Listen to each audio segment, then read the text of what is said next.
Om.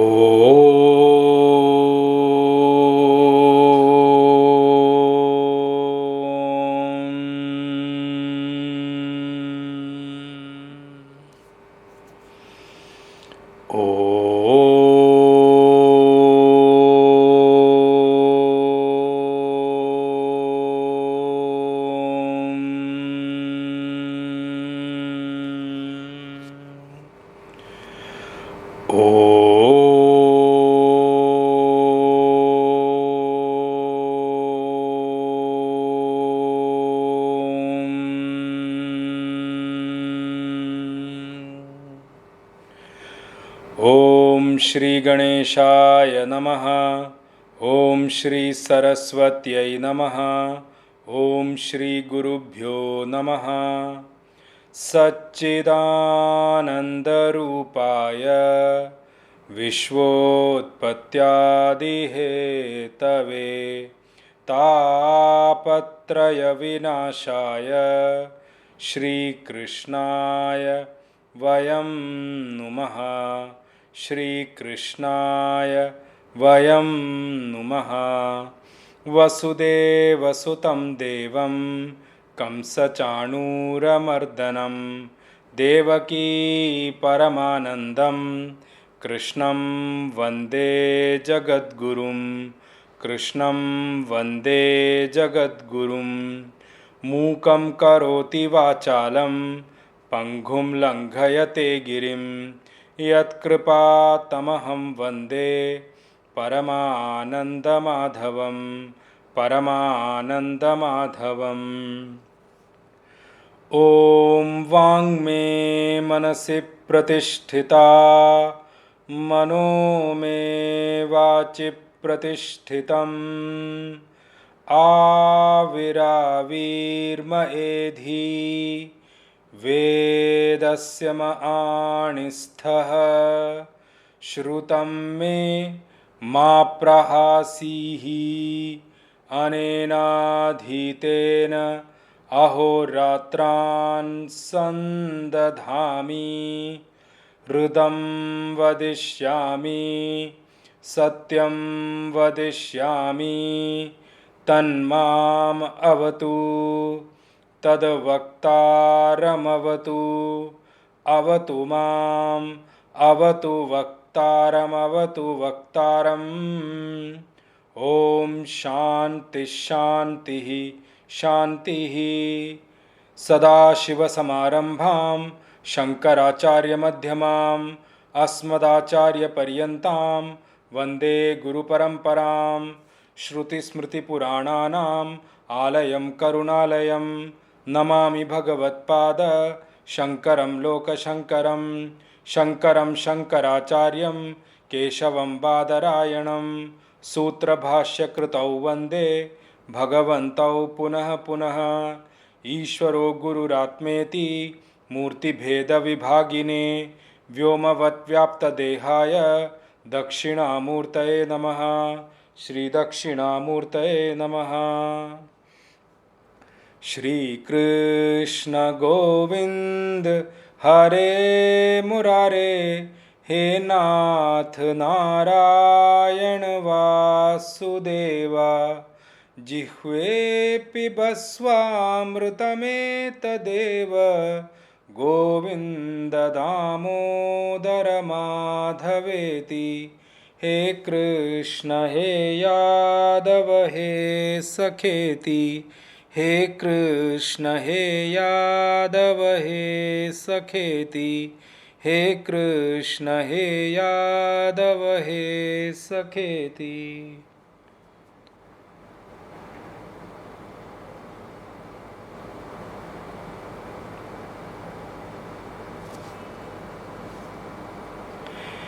In the last class, we were looking at the topic change which Bhagwan initiated from verse number 39 onwards.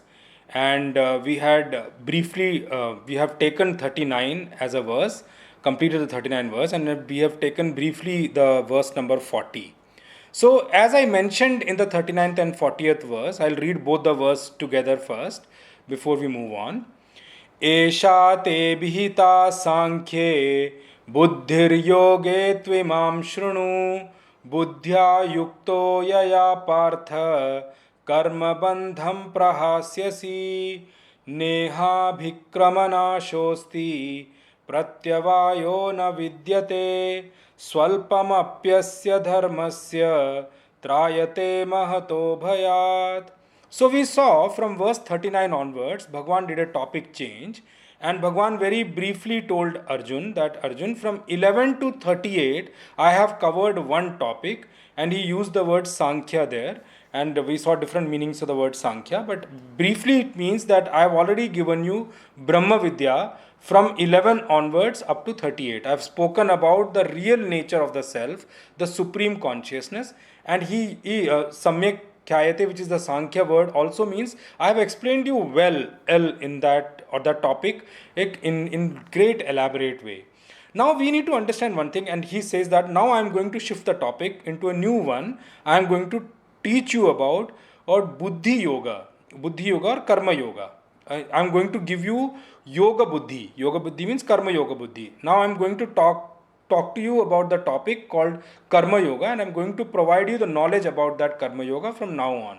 What will happen, he said in that shloka, once you equip your intellect with this kind of a knowledge, once you gain this knowledge and you get into the field of action in the world, the real nature of the action is what every action binds. And I touched on that topic in the last session.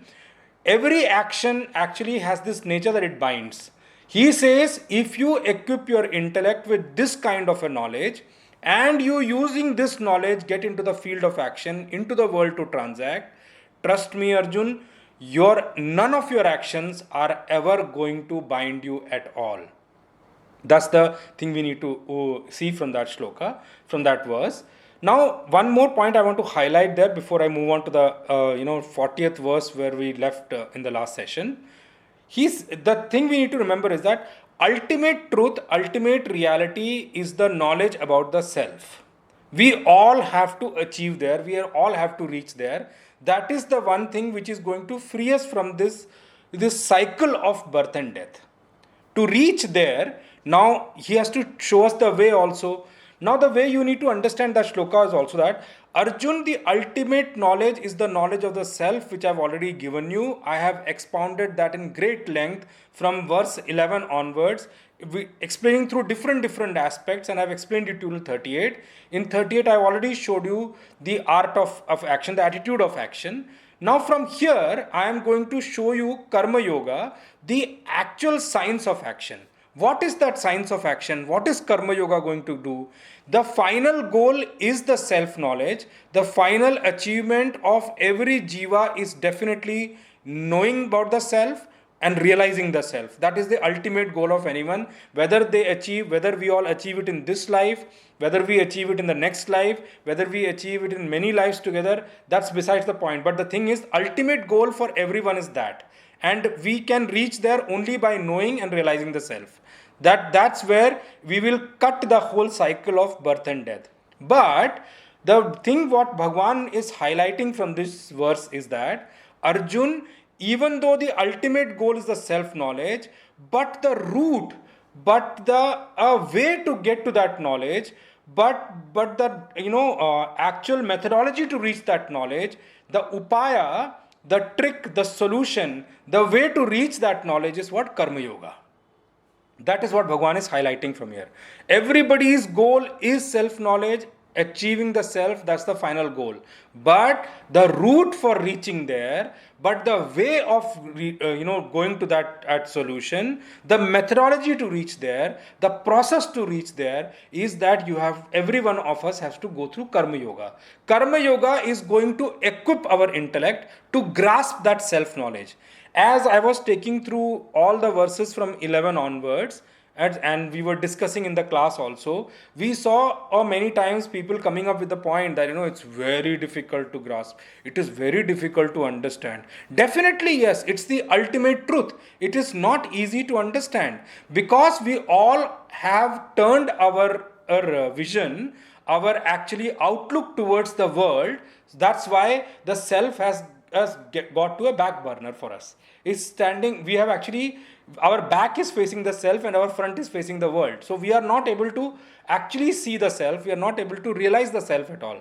Even though that's the ultimate goal, well, when we expound upon that self, it seems and sounds very difficult. Why? Because our intellect, our mind has become grossified. It's become so gross, engaged perpetually in the world of action, engaged perpetually in the sense objects, engaged perpetually in these gross objects. Our intellect and mind has become gross. Because it has become gross, it is very difficult for that kind of a mind and intellect to grasp the subtle subject or the subtlest subject, subtler subject of the self. This is the problem we are all facing, and that's why when we hear the spiritual knowledge, we find it very difficult to grasp because our mind is not trained. So karma yoga, Bhagwan, what he's propounding from here, what he's expounding from here, karma yoga, Arjun, Bhagwan says, Arjun, this karma yoga is going to equip you to get that knowledge. It's going to fine tune your intellect. It's going to fine tune your mind. It's going to tune your mind and intellect to actually become subtler, to grasp the subtle subjects. Now, one thing which Vedanta very profoundly says is, gross mind can grasp gross objects. Gross intellect can form an understanding of gross objects. For a mind or intellect to understand subtle objects, the mind and intellect itself has to become subtle first. How will it become subtle? What are the factors which actually make the mind so gross? Now just think from a perspective, when you transact in the world, every action, most of the time we see, it does couple of things with us. First is, it is a methodology it is a way for us to actually fulfill our desires, right? Whatever action we do in the world is basically to fulfill our desire to be happy. I'm going to come to that portion when we move on to the next shloka. In the 41st verse onwards, I'm going to come to that. But we will see here, we usually do things to fulfill our desire. But the thing, just think over it. After fulfilling your desire, has the desire quenched? No. It's like, trying to dose the fire by putting ghee into it. Just imagine, even though ghee looks like water, it's a liquid form, but it's not going to douse the fire. It's going to increase the fire only. So, fulfillment of desire is like putting ghee into the actual fire. It's going to burn it more. It's going to make it more or aggravated. It's not going to dose it at all. So that's one thing which happens with fulfillment of desires. The other thing which we usually see is that once a desire is fulfilled and once we start achieving things, another problem which happens with us, that ego starts to increase. And I told you, ego is a very big stumbling block for gaining knowledge. Because of our ego, it will not even allow us to accept somebody giving knowledge. It will not even allow us to listen to someone. Forget about gaining knowledge or not. The first thing which will come to is that, let me just assess, is this person more knowledgeable than me? Is he talking something different? Is he talking something new? Many a times, when we take class and all, we have seen people who come to us and in the class itself they say, I know this. I'm absolutely aware of this. So if you are aware of this, then why are you listening to it again? And what has happened to that thing? Then that is where it comes as a point. Many people, the ego itself stops you from learning, because they say, I know what he's talking is nothing new about it all. Even though it is not sounding new to them, but the thing is that there is nothing which that knowledge has done for them, even if they know it also. So it becomes a stumbling block, it becomes a roadblock for you to gain knowledge. So Bhagwan says, Arjun, for you to prepare your mind and intellect, for you to fine tune your mind and intellect to grasp subtler objects, or to tune your mind and intellect in such a way that it becomes subtle to grasp subtler objects, because gross intellect and gross mind cannot grasp subtler subjects, that the route for this, the way for this, the solution for that is is actually Karma Yoga. Karma Yoga is going to train your intellect and mind to grasp that subject. So the ultimate goal being that, so the Karma Yoga is actually Upaya. It's basically the solution. It's basically the way for you to go up, way for you to reach and know that knowledge. So now we'll come to the verse number 40 where we left last time. So we were talking about the verse 40. Bhagwan highlights here three kinds of defects with every action. Now remember, one thing Bhagwan said about the deficiency of the action, one thing Bhagwan said of the lacking in the action is that every action binds. Keeping that aside, now that is how the action does at an ultimate level. But here Bhagwan is saying, in the action also, within the action also, there are three kind of defects which every action has. And when I say defects, it may sound a little bit different, and it may find that why are you saying that action is defective, there is a dosha in the action. So I would use a different word for that. It is the nature of the action that these three things are there in that action. What are the three things I spoke about in the last session? One is, every action, there is something called abhikrama. Every action needs a sequence to be followed. You can gain your desired results only if you follow the sequence of the action. If you break the sequence, don't think that you will get the desired results. Many a times it is possible that you may not even get the result if you break the sequence. And two examples I picked up there. One was the farming. So you have to first prepare the farmland or the land. First prepare the farmland. Then what you do, you make it wet by sprinkling water on it. Then you actually sow seeds in it. Before that, actually, first what you do is that, you see, I missed that action. And what I'm trying to say is that first you actually what you do, prepare the land or plow the land, what we call it. Then what you do, once you have done that, you remove the weeds first. After that, second, you remove the weeds. Then you water the field, the farmland, so that it becomes wet. Then you sow the seed. And then you wait for it to sprout out. Then you start out working on it so that it grows well by putting, all the kind of manure and other things also. Then once it is grown, that is when you will go and harvest, right? Now just think for a moment, and this is the example which I told you, Bhagwan Shankaracharya ji has also picked up in his Bhashya as an example. Now just think, you don't prepare the field at all. You don't plow it also. You just go and directly put seed in it. Then water the whole farmland. Definitely something will grow. Maybe the weeds only will grow up. You may not get the result at all. You may not get the desired result at all. Forget about getting the quality of what you wanted to sow. You may not even get the result. And mostly, when you see your farmland, there will be weeds grown everywhere because you have not taken them out. You have not completely, removed the weeds completely at all. So that's the one example which I gave. The second example which I gave was basically about a production factory which I was talking about.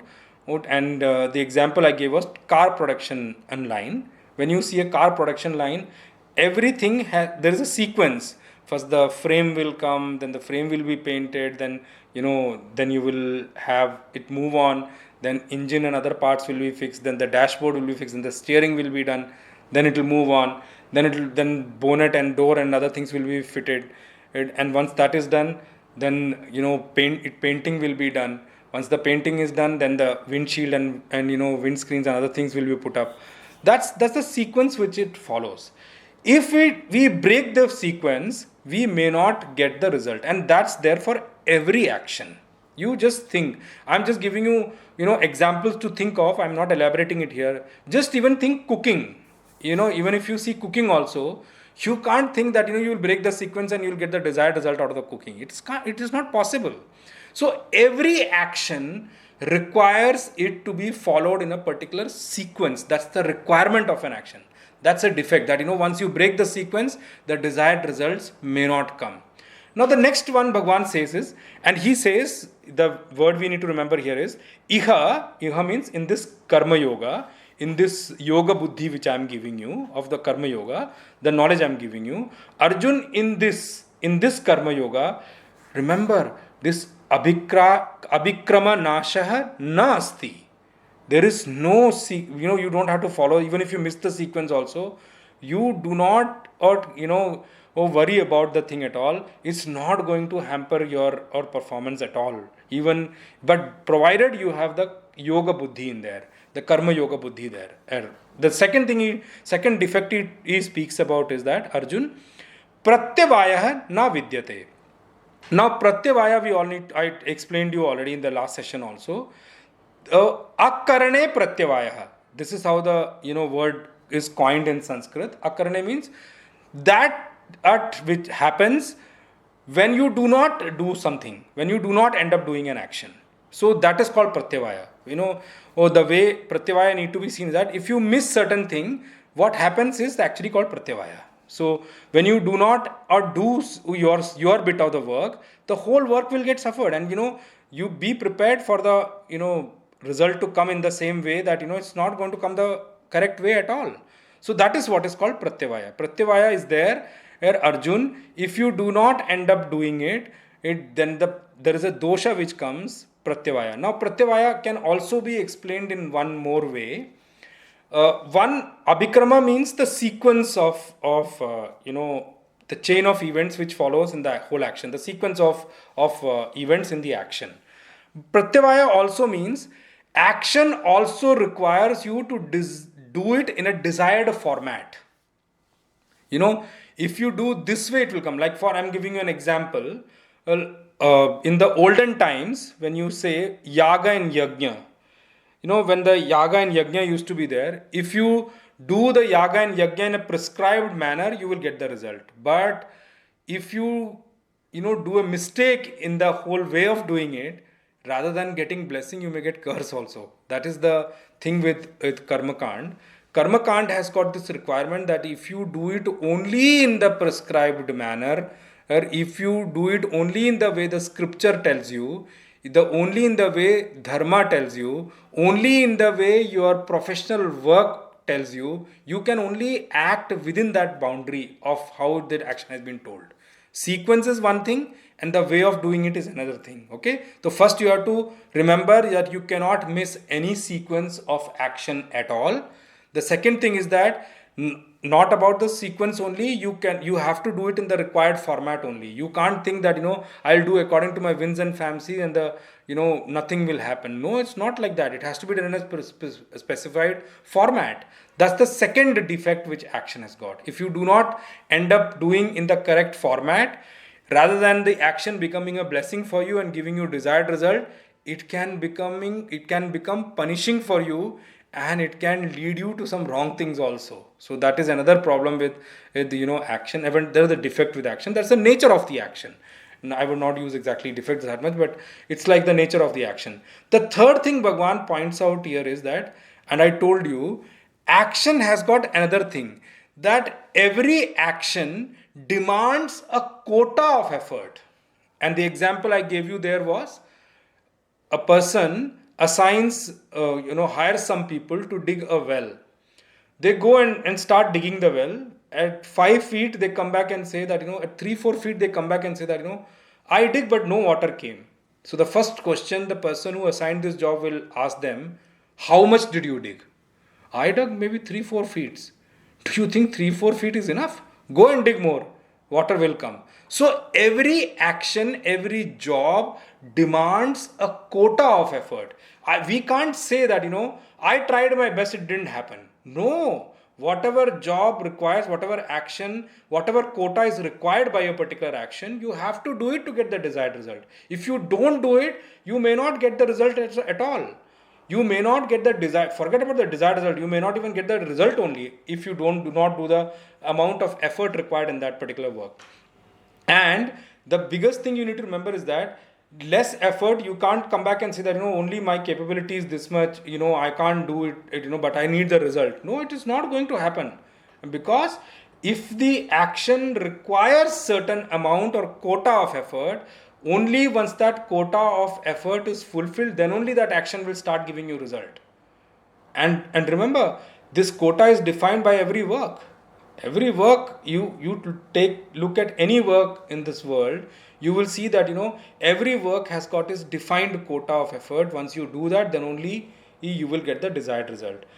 Bhagwan says, Arjun, if you end up doing action with karma yoga buddhi, or yoga buddhi means karma yoga buddhi here, if you end up doing your action with the yoga buddhi, karma yoga buddhi, Arjun, remember these three kind of things or defects which the nature of action has, these things does not touch you at all.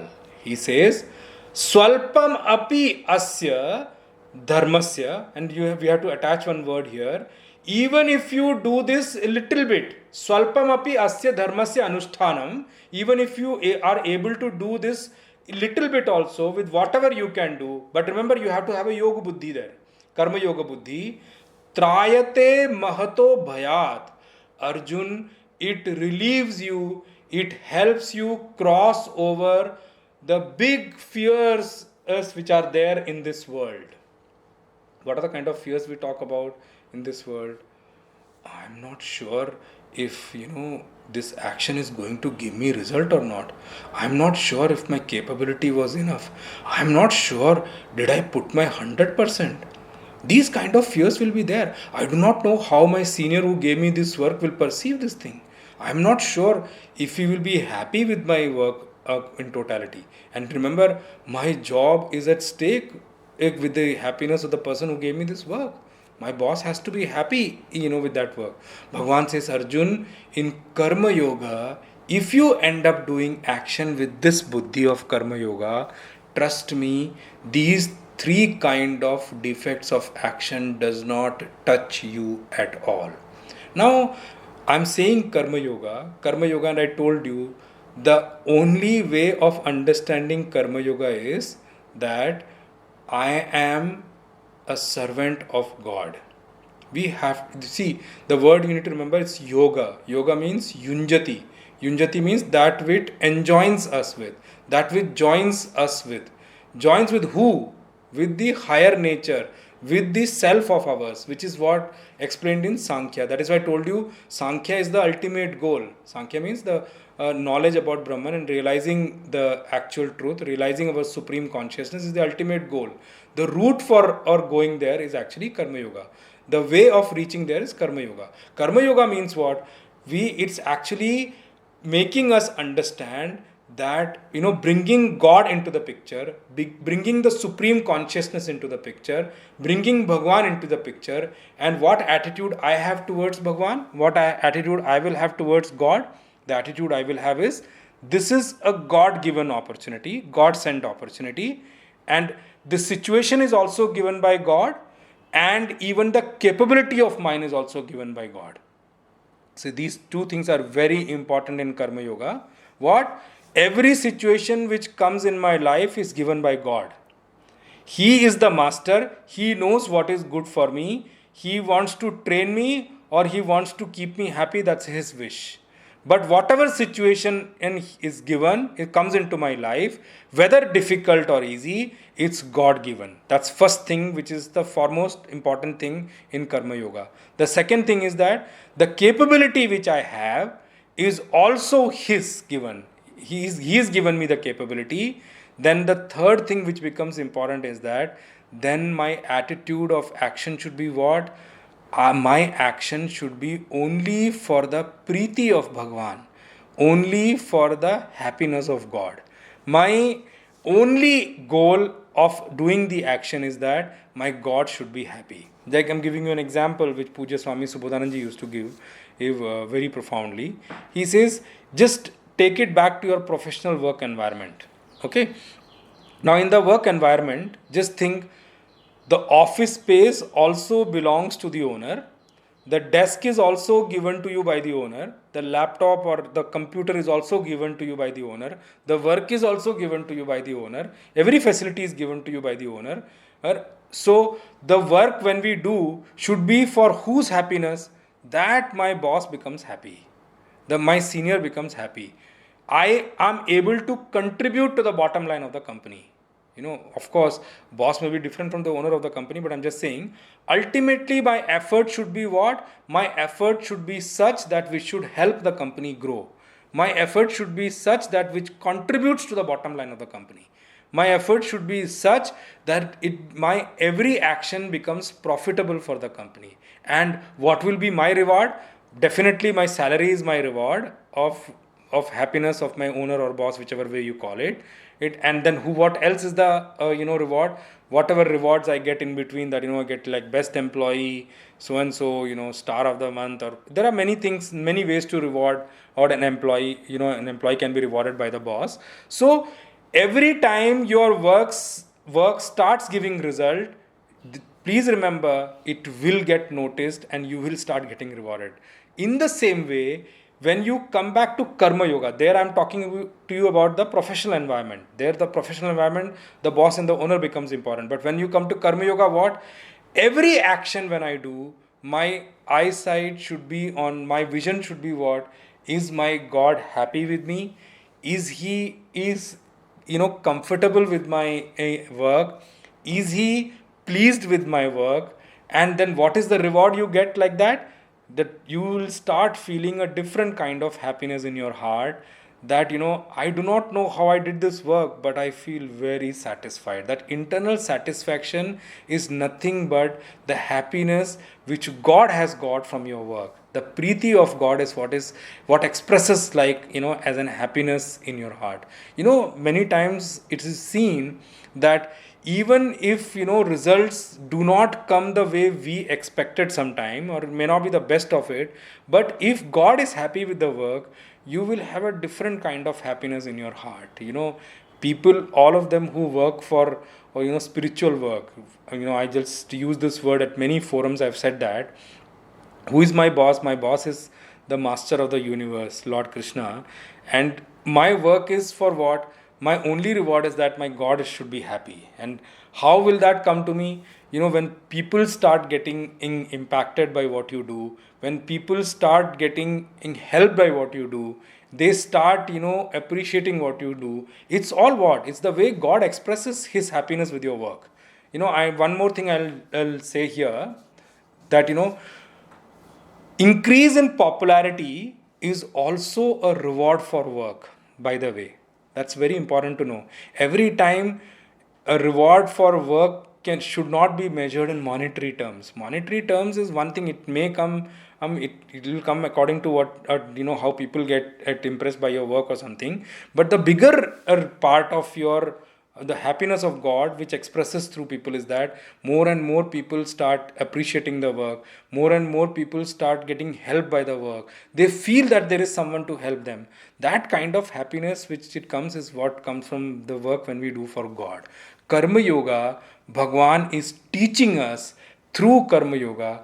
Arjun, I am telling the whole mankind that you need to remember one thing very clearly. The ultimate goal of all of us is to realize the self. And the route to reach there and the way to reach there, the methodology to reach there is actually Karma Yoga. If all of us do Karma Yoga, we keep God in the picture, trust me, the action, the situation becomes comfortable for us to move on, even if it is difficult also. And I have explained that in the previous shlokas also. When God comes into the picture, that becomes Karma Yoga. Yoga means yunjati, to tie us, to join us, enjoin us to our higher nature, which is the supreme consciousness, the self within us. That's one thing we need to remember. Then Bhagwan says, Arjun, Trayate Mahato Bhayat. Arjun, if you are able to do this way, please remember, we will be able to cross over the biggest fear, which is Sansara and the surrounding and all those things around. Now, there is one thing which I want to just highlight here. There is something which is inherent with all of us. There are actually 3 things which are inherent with all of us. And it's actually our basic demand, and for all of us. What are the basic demand? First is that we do action for what? First is we should be able to protect our life. Our life is our first goal, and every action contributes to that. My life should be sustained here. Every effort we do that, my life is sustained. My life is continued in this world. I don't end up losing my life of doing something. So My life is my first focus. It's my first demand, and we call it Naisargik Mang. If we call it that, this is something which is basic, inherent in all of us. It is something which is there. All of us want that, I should be alive. My life should be protected, and my life should be continuous. Nobody wants to lose their life. That's the first thing we need to remember. The second thing, even I'm just giving you an example. A soldier also, when a soldier goes into war or fight, he doesn't go with the intention to lose life. Okay, that's not the intention at all. He wants to actually end up fighting and win, making the country win for the country for which it is he is fighting, he or she is fighting. So apparently, but how will he protect the country? How will he make the country win? By only protecting his life also, right? But yes, in the event if the life goes, oh, I'm ready to give up. That's how it goes in terms of thought process. So, it is the biggest thing we need to remember is, all of us, the basic demand is my life should be protected, my life should be continued. That's the first demand we all have. The second thing all of us want is, we want to be happy. No, I don't have to tell you that, that is something which is effort of all of us. Now, the thing we need to remember is that we look forward for this thing in life, that, that bad situations or situations which give me sorrow should never come in my life. Okay?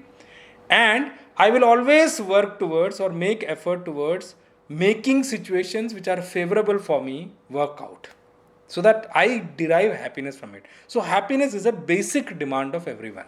And I told you in one of the sessions before also, just see how basic the happiness is. People marry also for happiness. People divorce also for happiness. People join a job also for happiness. People resign from a job also for happiness. Just think. People leave area or place or city also for happiness. People go into some area, city or country also for happiness. Just think, happiness becomes the basic driver. But remember, happiness is not primary. Life is primary. That's the reason I listed down in the correct manner. First primary thing is that the life is most important and primary for me. Happiness becomes secondary. And giving you one more example why it's called secondary also. Many times we are ready to give up happiness also for protecting our life. We are ready to take sorrow also, provided it protects our life. So life becomes primary and happiness becomes secondary. The third thing which we need to know is that, the third thing which is a basic demand for all of us is that we all want to become free. Freedom is my birthright. I don't need constitution to tell me, that is definitely my right. But remember, freedom means what? Now this is a point which Puja Maharaji Swami Subodhananji used to say, that when we go and ask people, what do you mean by freedom? Many times people may not be able to define what freedom means for them. Freedom doesn't mean that, my country is free, only I'm free. No, country is free, but are you free? What do you mean by freedom? The one form of freedom which he used to put up very beautifully, which I want to bring out here, is that one kind of freedom which we want is that we want freedom in such a way that adverse situations should never come in my life, and the correct situation, the situations which are favorable for me, should never leave my life. If I'm able to bring out in such a way that favorable situations remain in my life forever and unfavorable situations never come in my life, I have become free. But the biggest thing you need to remember is that, can any one of them do that in this life? Free means what then? We are so much dependent on happiness driven from external objects that we can't stop the inflow of, favorable and unfavorable situation coming in our life. It's not possible. So, the other thing which we all demand in our life is that we want to be free. So freedom, the three things I told you, which is the basic demand of everyone: life, protection of life, that my life should be continued, and I should be able to live longer. That's my basic demand. The second thing becomes my happiness. The third thing becomes freedom. All of us want to be free. Now, the biggest thing is that freedom means what? One more thing I want to explain you here. freedom actually means what? It's an expression of capability. Now, a child, when a child is in student life, he can't think that he can be free because he will always be dependent for his things on his parents. When he starts talking about freedom, only when he becomes capable and he comes into a position that he starts managing his own things. That's a very simpler way to understand freedom. Freedom is like, when I become capable to manage my own things, I start at, developing that feeling that I am somewhat becoming free. But the biggest thing we need to remember about freedom is that, are any one of us can we guarantee that we will be free from everything forever? The only way, the only methodology to become free is self knowledge. Only when you realize self, that's when you become completely free from everything. The last amount of freedom is freedom from birth and death. That is the last level of freedom. You gradually start getting freedom. No, I've example which Bhagwan will also pick it up when it comes to Sthita Prajna Lakshana, and I'm going to talk about that from post 55th verse onwards. Bhagwan will also say the best part about a sannyasi, a Jivan Mukta Purush is what? While living also, he is free from all these entanglements of everything. He has reached a level of objectless happiness. He has reached a level of desireless happiness. He has reached a stage of so much desirelessness that his happiness is not dependent on anything in this creation at all. That is what is called actual freedom. He is not dependent on anything. The moment we become dependent on something, then our freedom is gone. We have already become bound. If I am running after, my, people for my happiness, then where am I free? I am actually bound. Free means what? I am free from any kind of dependency on anyone for even my life and for my happiness completely. That is called actual freedom. Anyway, I'll come to that point. I'll just read Bhagwan Shankaracharya's Bhashya here. I want to bring one thing which from the last verse also, the 39th verse also, which I just said, that Karma Yoga is actually the route for us to reach what? Or prepare our intellect in such a way to grasp the knowledge of the self. And that line Bhagwan Shankaracharya ji has brought up in the Bhashya of 39th verse, in the second one. I read it, but I'm just going to explain it a little bit today. Yoge tu tat prapti upaye. Tat means Sankhya Buddhi prapti upaye. Tat means the actual Paramatma, supreme consciousness. The Karma Yoga, which Bhagwan is expounding here, is basically the route to reach there. It's basically the route to reach the self. It's basically the route to know and realize the self. And how is that going to be? Nissangataya dvanda prahana purvakam. And it's going to be what? Free from all kind of attachments. Free from all the prahan means the infliction done by all the kinds of pair of opposites. Dvandva means, which I said in the previous 38th verse also, where he mentioned three pair of opposites. What? Sukha dukkha, labha labhau, jaya jayau. All these any kind of attachment, free from any kind of attachment, any kind of infliction or any kind of impact done on me, any kind of infliction done on me by all these pair of opposites which he spoke about in the last verse. And then the very big point he says is that Ishvara Aradhana Arthe. And it is for what? For the purpose of gaining devotion to God. Ishvara Aradhana Arthe. Its purpose is what? Gain devotion, gain and unison with God, gain oneness with God, gain and realize that God is my dearest, He is my closest. Ishvara Aradhana Arthe, Karma Yoge Karma Anusthane, Samadhi yoge cha imam anantaram eva uchyamanam buddhim shunu. And that which is going to Not only karma yoga, it is also by doing your action through karma yoga, it's also going to be one of the factors responsible for you to gain the state of meditation. Samadhi yoge cha imamanantaram eva uchyamanam buddhi. That intellect, that knowledge,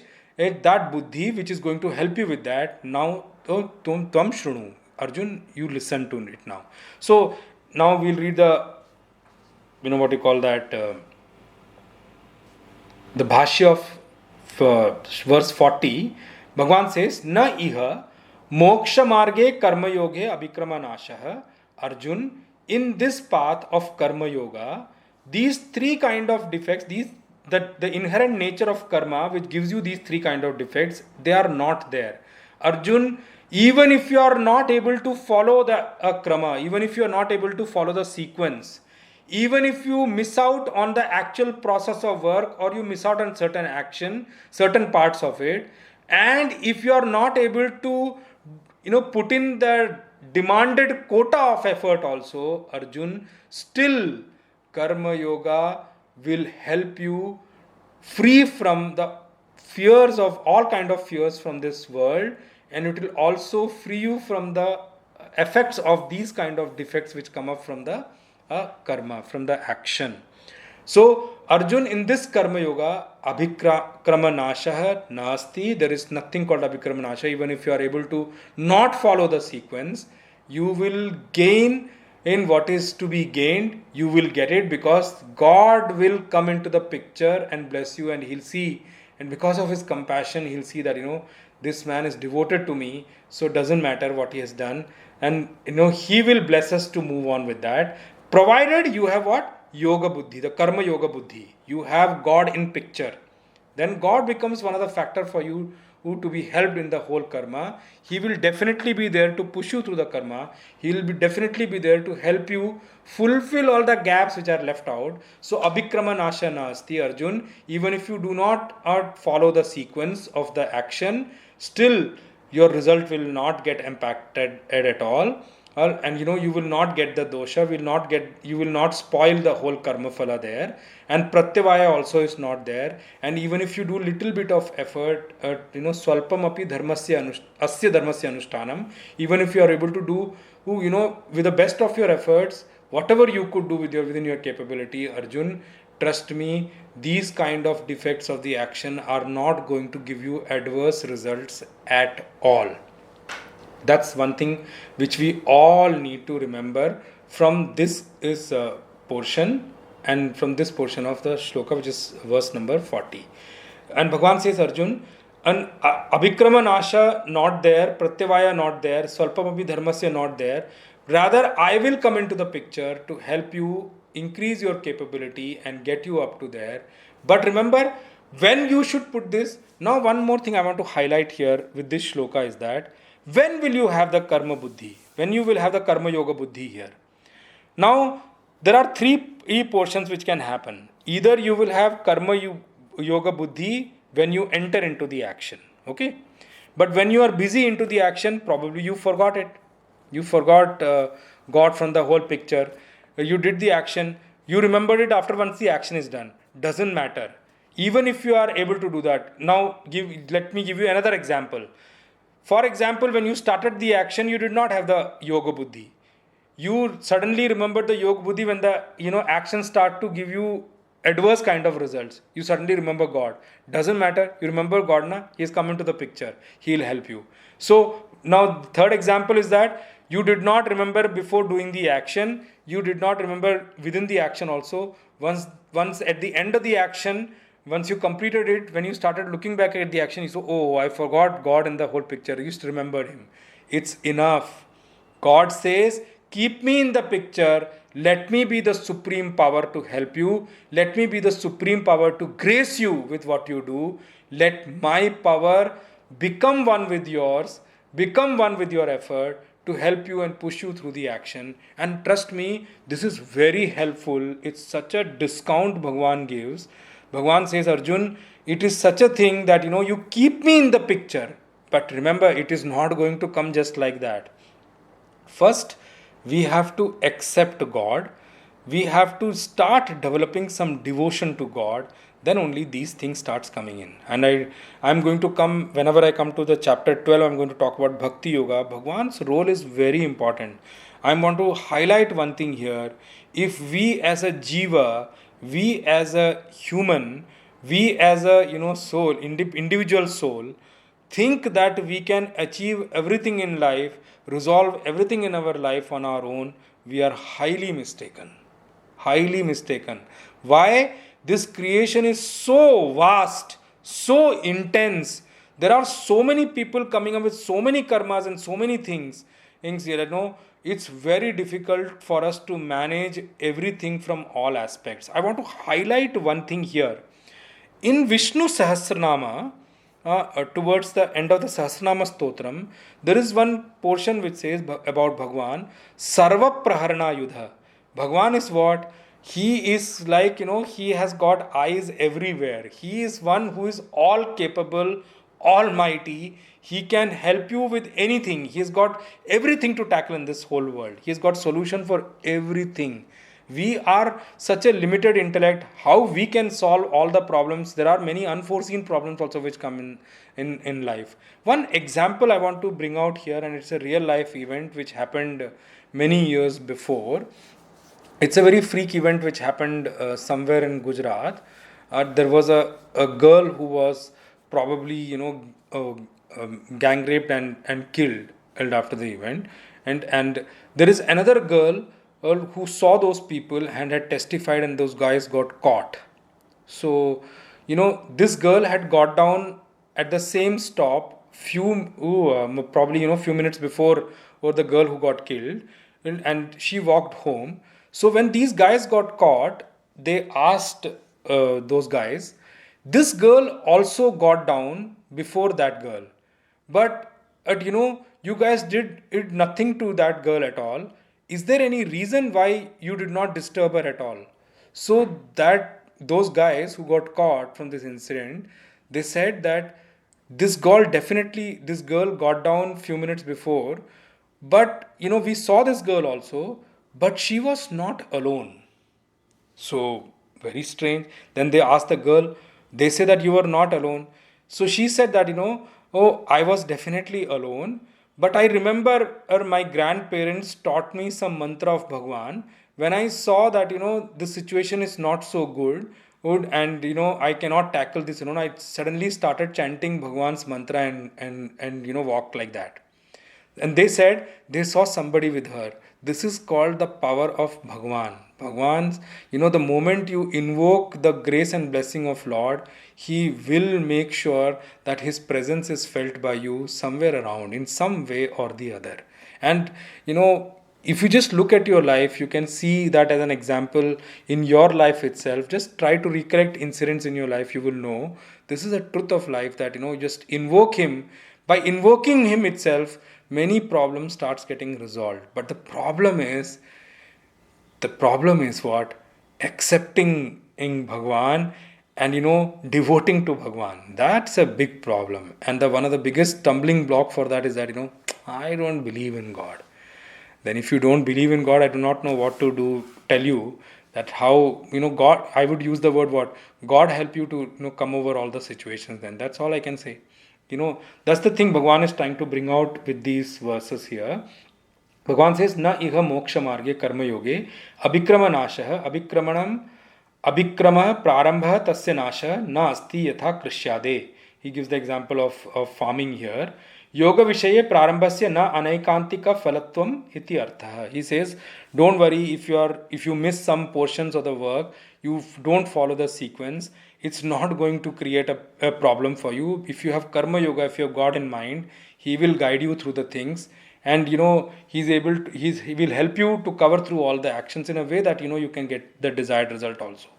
Kimcha na api chikitsavat pratyavaya vidyate. Now one thing more of pratyavaya, I want to give you one gross example also. Like for example, we need to brush our teeth daily. It's a nitya karma. We have to do it daily. If you don't do it for a long period of time, what?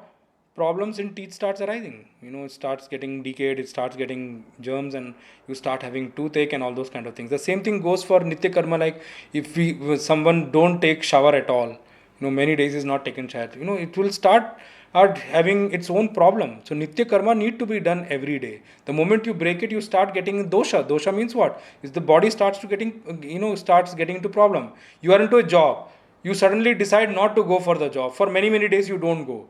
Because of your work, others' work also start getting impacted. So that's the way also you need to understand Pratyavaya here.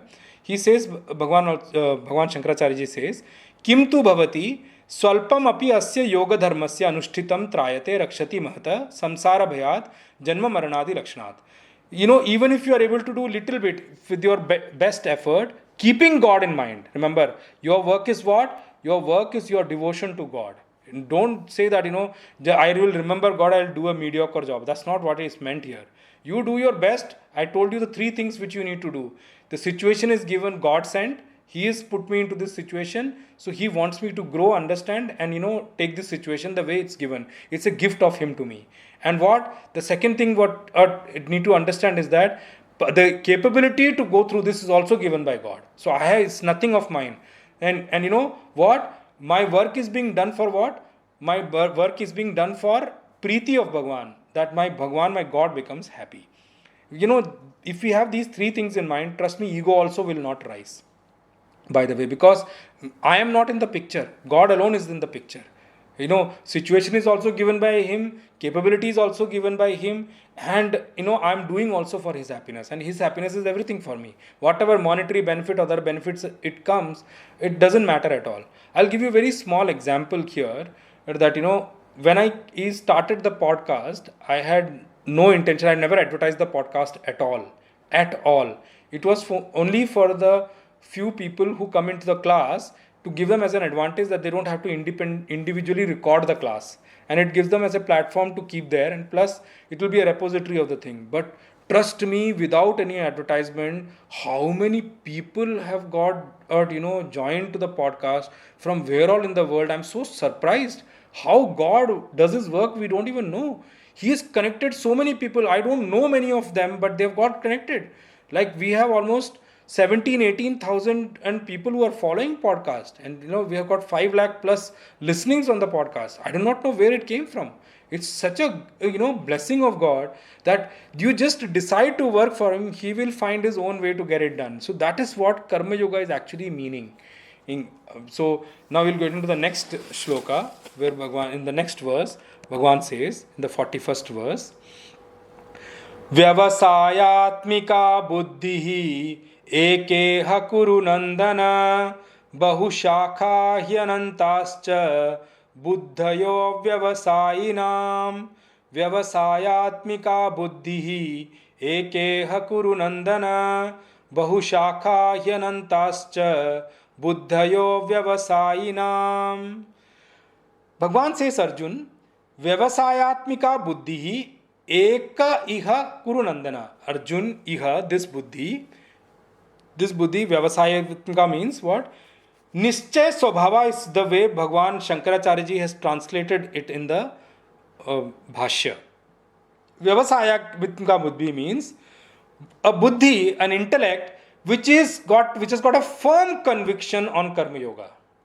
A buddhi, an intellect which has got a firm conviction, which has got made a firm resolve on Karma Yoga. It is, Bhagwan says, Arjun, Eka, it's one kind of an intellect. It's one kind of an intellect. It will have one path. It will follow the same thing. Action may be different kinds, but the focus is only one. Any action that person does with Karma Yoga, his focus is only on God. Focus is one. Action may be prima facie. At the level of action, they may see all different kinds of action. They may see million kinds of actions he does. But his buddhi is what? His buddhi's intellect is what? Fixed on God. He is doing it for what? For God. He is doing it with what attitude? That God given opportunity, God sent opportunity, God sent situation, and capability also God given, and I'm doing it for God. His focus is very clear. That's why Bhagwan uses the word Vyavasayatmika, Nischaya Swabhava. His His swabhava, his nature is fixed on God. He's very firm on that thing. He's made a firm resolution in his mind that whatever I do, I'll do it for God. Whatever action comes. And I'm telling you, whatever action. Action can be many. Action can be with many different directions. Action can be into many different situations, many different things. Can be into many different, leading into many different results. But his focus is what? Karma yoga. That buddhi Bhagwan calls Vyavasayatmika. He says, Arjun, this buddhi I call it Vyavasayatmika buddhi because he's got firm resolve on God. He's doing it for God. He's doing it for him, for the happiness of God. And God is the first focus for him. He becomes secondary. Remember, huh? We call it firm intellect when we call it the firm focus, and then gauna means secondary. Primary is what? God. Here I become secondary. Otherwise, usually in action what happens? I become primary, others become secondary. Now just think one more thing. I gave the same example which I gave you a few minutes ago. Office is given by a boss. This table and desk and everything is his, facility is all his. And if I go to the office and start doing my own agenda, then he won't be happy. He may keep watching it for some time before he gives me a notice that, please go on. Do your agenda outside the office. You are not required in this work at all. Seva nivrit kar denge hame. Seva nivrit, he'll free us from the work. He'll remove us from the work. So, that's the same thing which happens here. Arjun, here Vyavasayatmika buddhi is what? The buddhi which is already made a firm resolve on God as the focus. That buddhi which has made a firm resolve to do karma yoga, the karma yoga buddhi, that kind of an intellect, that kind of an understanding which is there about karma yoga. Hey Kuru Nandana, Bhagavan uses the word the best among Kurus. Nandana means best among Kurus. Kuru, you are not just amongst the Kuru Vanchis. Kuru Vanchi is our Kauravas also. But he calls Arjun what? The best among Nandana, Kuru Nandana, a son of Kuru, a best amongst the Kuru. You need to understand this kind of a buddhi, I call it Vyavasayatmika, the Nischay buddhi, Karma Yoga buddhi. Then Bhagwan gives a comparison. What happens to those people who are not doing Karma Yoga, who do not have this kind of knowledge, who do not have this kind of a wisdom? Bhagwan says, Bahushaka hi anantahacha buddhayo avyavasayinam. Bhagwan uses the word here, avyavasayinam. Now, that's the thing we need to understand. Now, there are other people who are not doing Karma Yoga. Their buddhi is what? Spread across into all different directions. Their energy is not conserved into one thing. Their energy is not focused into one thing. Their energy is dissipated into different directions. And how is that karma? Bahushaka hi anantascha. They are like in different actions, they have got different kind of mindset. They have got different kind of buddhi. They have got different kind of knowledge. And for every action, they use that particular knowledge with that particular focus. For different action, they will use a different kind of focus, different kind of an intention. For every action, they have got different intentions. For every action, they have got different kind of focuses. And how that action is, that action then sprouts out into Bahushaka, means it sprouts out into different branches. From one action, it will go into different, from that it will go to different. They will spread out like different branches of a tree. Bhagwan says, Arjun, their action, their energy is so dissipated into so many millions of directions because their actions are different. I told you, in the Vyavasayatmika buddhi also, there are many actions, but the buddhi is one. Here what? Actions are also many, the intellect also becomes many. The buddhi also, the knowledge also becomes many. Every action will have its own focus, will have its own intelligence, will have its own energy. Then once he goes into different action, he or she, he has a different buddhi. So how many things he has to remember? Even that person has to remember so many focus, so many actions, so many sequences, so many things which he elaborated in the last shloka. He says, how is that action then? Because the focus is so many, and then it further sprouts out into different branches. And this poor man becomes so pathetic in situation that he has to manage all those things.